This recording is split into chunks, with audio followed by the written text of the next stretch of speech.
In today's video, I'm going to teach you how to void envelopes you sent in Docusign. Whether you're correcting a mistake or need to cancel a document for another reason, voiding an envelope is a useful tool in managing your electronic agreements. Let's walk through the entire process step by step. First, you'll want to head over to the Docusign website. It's the #1 platform for electronic signatures and intelligent agreement management, making it a trusted tool for many professionals. Once you're there, the next thing you'll need to do is locate the login button, typically found at the top right corner of the homepage. Click on that and you'll be prompted to enter your Docusign credentials.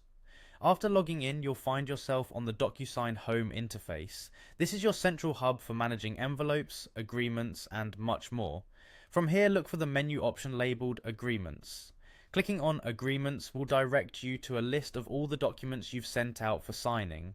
Once you are in the Agreements section, you need to find the specific envelope you intend to void. To do this, you'll notice an icon with 3 dots next to each document or envelope name.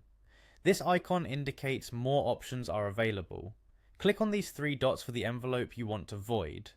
After clicking the 3 dots, a drop-down menu should appear. Here you'll find the option labeled Void. Go ahead and select this. It's important to note that this action is often irreversible, so ensure that this is indeed the correct envelope you wish to void. If you're ever in doubt, double check the details of the envelope before proceeding. Upon selecting Void, you might be prompted to provide a reason for voiding the document. This is typically required as part of maintaining a clear record of actions taken on documents. Fill in the necessary details and confirm your action. And there you have it. You've successfully voided an envelope in Docusign.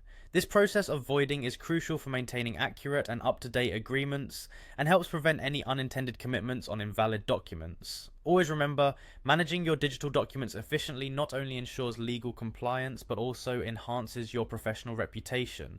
By staying on top of actions like voiding an envelope, you ensure that your workflow remains seamless and straightforward. Thanks for joining me in this tutorial, and I hope you now feel more confident in using Docusign to void unwanted or incorrect documents. If you have any more questions or need further clarification on managing your agreements, feel free to explore Docusign's help resources or reach out to their support team. Happy signing!